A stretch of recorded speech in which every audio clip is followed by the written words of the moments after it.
As far as Western spoofs go, it doesn't get any more classic than Mel Brooks' Blazing Saddles. The film, which follows Cleavon Little's black sheriff as he is sent into a small racist town to defend it from bandits, was a big hit back in the day, and it's still seen as one of the greatest comedies of all time. As with many other Mel Brooks comedies, Blazing Saddles could have easily backfired and been dismissed as being in poor taste, but the writing, Richard Pryor helped with the script, is so clever and so funny that it somehow completely works as a biting parody of Western cliches and the genre's reluctance to acknowledge the racism of the times. The plot is set into motion when Harvey Korman's corrupt State Attorney General Hedley Lamar decides to drive the people of Rockridge out of town in order to lower land prices. He appoints an African American sheriff to shock the inhabitants away, but when that doesn't work, he tries various other dastardly plans which all hilariously backfire. The scene-stealing Madeline Kahn is the seductress tasked with charming Bart, Cleavon Little. Slim Pickens is the main bandit doing Lamar's bidding,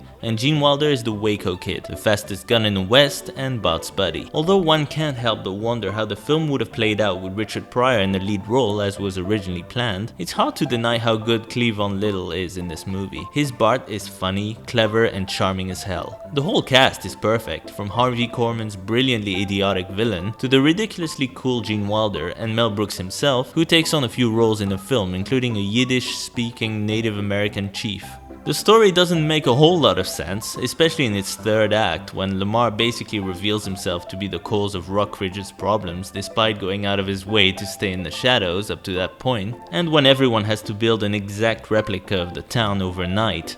But this is a cartoonish comedy that even includes a Looney Tunes reference and ends by literally breaking the fourth wall, so it totally works.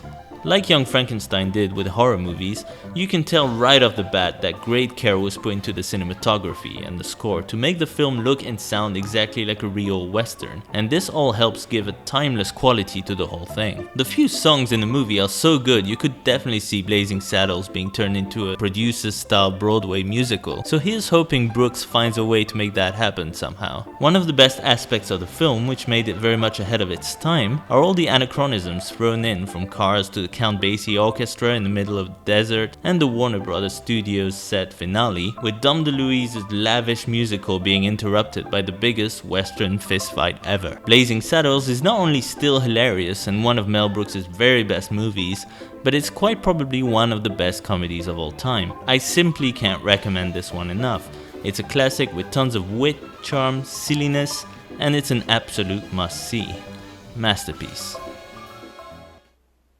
Mango only pawn in game of life.